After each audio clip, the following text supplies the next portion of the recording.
bi riyadil jannah farta'u. Apabila kamu melewati satu kebun surga, maka singgahlah kamu di kebun surga itu. Lantas para sahabat bertanya, ya Rasulullah, ma riyadul jannah? Itu sebenarnya kebun surga. Rasulullah menjawab, yang pertama hilquz zikri.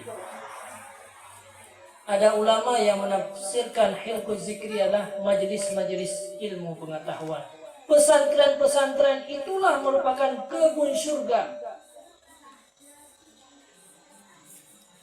Maka apabila ditanya sering-sering, ditanya tak ziarahi, tak sawa kebun surga, pasti Allah Ta'ala akan memberikan surga yang hakikat dikala ditanya mati.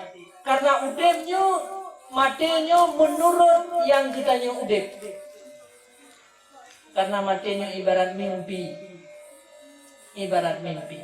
Menyegat saat gedanya udep, maka mati pun gad. Menyesering di dunianya gedanya taziarahi kebun-kebun surga, majelis-majelis ta'lim, kemudian pesantren-pesantren, daya-daya. Karena itu merupakan kebun surga yang telah diakui oleh Rasulullah SAW.